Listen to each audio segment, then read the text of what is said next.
Hey gang, JC here, and this is the Daily Dose for Friday, November 18th, 2011, a combined venture with Mind Active. No longer in beautiful downtown Brentwood, now operating out of Clayton.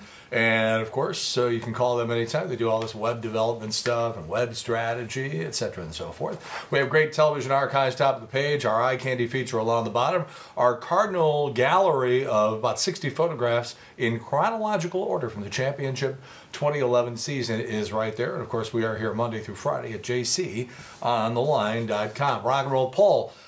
You know, I'm going to start with a story here instead of the poll. I usually start with a poll, but there's a woman in Florida who's already camping out in front of Best Buy for Black Friday. She got there on Wednesday, meaning she'll do 9 days there just to get a few discounts. She's a college student who's off right now, and so she has the time, which dovetails into our rock and roll poll question from yesterday. Walmart, Target opening as early as 9 o'clock on Thanksgiving evening. Will you be there? And a whopping 92% of you answered no, I wouldn't be caught dead in that crush of maniacs. Number 2 answer, yes, even though I probably should be enjoying the holiday with my family. The sales are too good to pass up at 5%. All right, in keeping with the holiday season, it's supposed to be 64 degrees tomorrow, Saturday. My Christmas lights are going up, but they won't go on for a while. So when is it appropriate to turn on the Christmas lights and decorations outside of your house? A, you're goofy if you turn them on before Thanksgiving night. B, anytime after December 1st is okay. 2 weeks before Christmas is perfect, or they're already on. I got a guy right behind me here who turned his Christmas lights on 2 nights ago. I don't know what's going on. Anyhow, answer our rock and roll poll question. We'll have results for you on Monday. All right, let's see what's going on here. Regis hosted his final edition of Live this morning. Regis now plans to join the cast of 60 Minutes, try to bring some youth into the show. Joy Behar's show on Headline News has been canceled, but the fans of Behar need not worry since she's being replaced by a bullhorn with a wig on it. Newt Gingrich now has a slim lead over Mitt Romney. I believe, by the way, that's the first time the word slim and Newt Gingrich have been used in the same sentence. President Obama releasing a video urging people to quit smoking. Unfortunately, people have already quit listening to President Obama. And the guy who shot a bullet into the White House, congratulations, he's been given his own show on Fox News.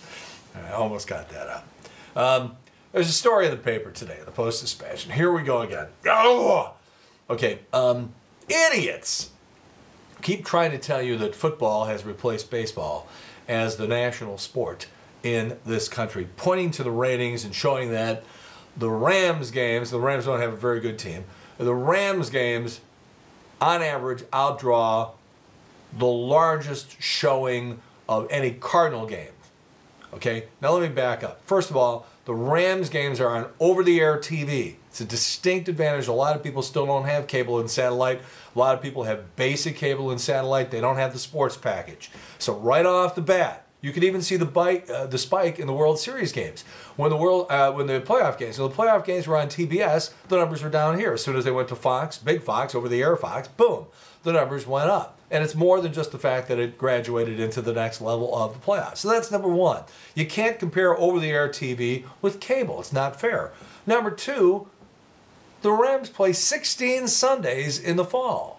Major League Baseball is on 162 games a year. When you can show me that the NFL can put 30, 40,000 people in the stands 162 nights a year, like baseball does, that's when I'll believe that football has replaced baseball as the national sport. Geez, get a clue over at the Post-Dispatch. How are Demi and Ashton going to split up the $290 million? There's the story. In Touch Weekly says Kate Middleton is 6 weeks pregnant with Prince William's first child. That will bring her weight from about the 48 pounds up to about 63 pounds. Survivor gets at least 3 more seasons on CBS. How about this reopening of the Natalie Wood case? Natalie Wood obviously fell off the boat. Christopher Walken's there, her husband Robert Wagner. Apparently there was some big argument. They are reopening the case because of new evidence. It's the old joke, you know, did you hear there was no shower on the boat that Christopher Walken, Robert Wagner, and Natalie Wood had because Natalie Wood wanted to wash up on shore. Anybody remember that joke from the early 80s? All right, for April Fool's Day a few years back, the company that makes bacon salt put up a fake ad for bacon lube. Bacon lube. It was an April Fool's Day joke. Customers flipped out and demanded they make it for real. Now they have, for a limited time, they're selling bacon-flavored lube on their website for $12 a tube. Wow. You know, there were no red staplers until the movie Office Space. Swingline did not make red staplers. The audience demanded them, and now, of course, they're the top seller over there. Majority of Americans have had sex in public. What do you say? 52% of people admitted to having public sex. 4 out of 5 say they've had sex in a parked car. That's the most popular location. Here are the other top locations. The woods, 55%. A public park, 44%. The beach, 42%. The workplace or office, 1 in 4. Public bathroom, 22%. That's nasty. And at least 1% each were movie theater, airplane, church, or taxi. Church. All right, birthdays this weekend. We say happy birthday to our buddy Super Dave Osborne, better known to you as Bob Einstein, brother of Albert Brooks. That's right, Albert Brooks' real name is is Albert Einstein. Answers a lot of questions as to why Albert grew up the way he did. Anyhow, Bob Einstein, Super Dave, been a great friend of me and the show over the years. 69 years old on Sunday. It was, oh man, Sunday's the anniversary of the Jonestown Massacre, where Reverend Jim Jones down there in Guyana said, all right, here, drink the Kool-Aid and everything like that. Little known fact, when Saturday Night Live back in 1978, they were going to do this piece in one of their cold opens. Now, if you watch Saturday Night Live, you know what a cold open is. Instead of having a theme song and welcome to Saturday Night Live and all that, it's just sort of like the news ends, commercial come, and boom, and all of a sudden the show just appears.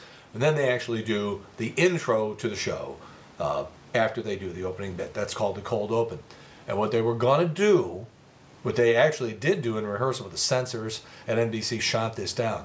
They were just going to, it was going to open up with a scene, a pile of bodies on the stage at Saturday Night Live. No movement, no nothing. The audience sort of giggled during the rehearsal and stuff like that. And all of a sudden you saw a couple of the bodies that seemed to be moving just a little bit and emerging from the bottom of the pile of dead bodies. John Belushi's head was going to pop out. He was going to say, live from New York, it's Saturday night. NBC censors said, over our dead bodies, no pun intended.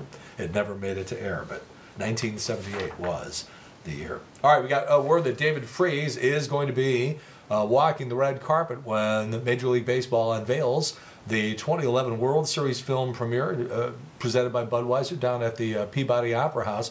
Big red carpet thing that they're going to show it on the big screen there down at the Peabody. And you can pre-order at Cardinals.com. It's like $80 or something like that. You get all 7 games of the World Series in their entirety. And then they have an 8th disc in there, which is the documentary about the Cardinals' drive to the World Series in 2011. The director of that video on with us on Friday afternoon on the Big 550 KTRS, where Trish and I are every day. That is noon to 3 on the Big 550 KTRS. You can also follow me on Twitter at STLJC Corcoran, on Facebook at The Showgram with JC Corcoran, and I don't know, wherever else you can find us. Speaking of baseball, it's pretty clear that we messed up when we announced this signing of Albert Pujols. We didn't mess up in the fact that the story is wrong. The story is correct.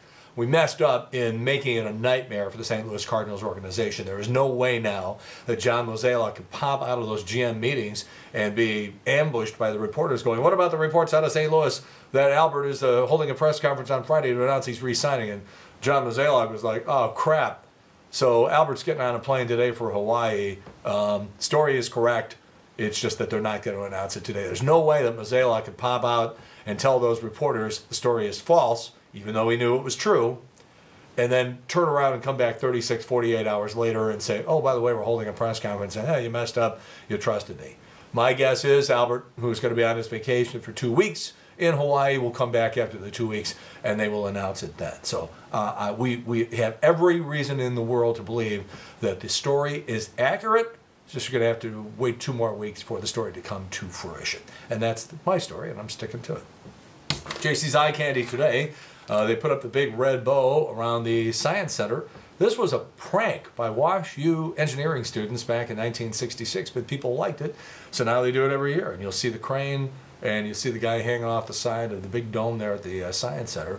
They actually have a name for that dome. What is it? It is the, hold on, let me see if I can give you the hell, yeah, I can't pronounce it, but it's the dome over at the Science Center. You'll see him actually placing the bow on there. There's 2 shots that we found, courtesy Bill Greenblatt at UPI. Thank you, Bill. It's on eye candy. It's right below what you're looking at right now. Okay, again, our rock and roll poll question today: when is it appropriate to turn on your Christmas lights outside your house? Please answer down in the corner. We'll have results for you as they roll in throughout the course of the day today on the Big 550 KTRS from noon to 3.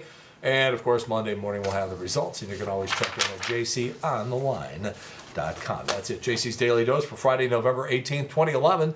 Combined venture with Mind Active in beautiful downtown Brentwood. In the meantime, we've beaten this one to death. Have a good one. See you later. Bye.